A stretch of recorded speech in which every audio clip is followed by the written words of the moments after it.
Oh, Abdullah Shafiq is gone. It's a good length delivery, wide outside off, and gets outside edge of the bat. Fast back through Hassan Mahmood.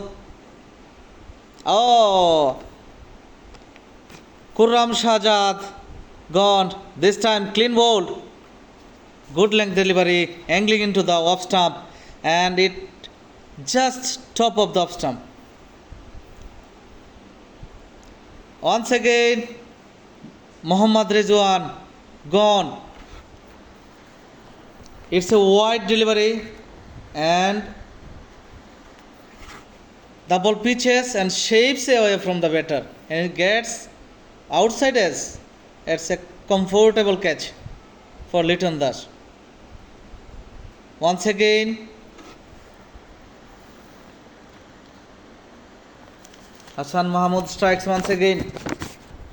This time, Muhammad Ali.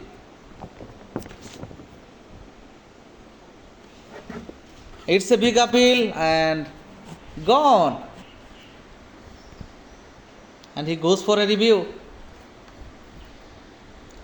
I'll try checking.